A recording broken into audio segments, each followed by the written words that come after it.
ब्रह्ममुरारिसुरार्चितलिङ्गं निर्मलभासितशोभितलिङ्गम् जन्मजदुःखविनाशकलिङ्गं तत्प्रणमामि सदा शिवलिङ्गम् देवमुनिप्रवरार्चितलिङ्गं कामदहन करुणाकरलिङ्गम्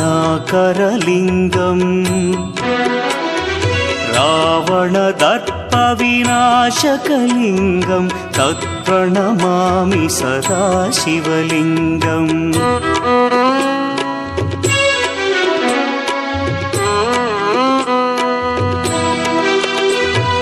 सर्वसुगन्धसुलेपितलिङ्गं बुद्धिविवर्धनकारणलिङ्गं सिद्धसुरासुरवन्द्यलिङ्गम्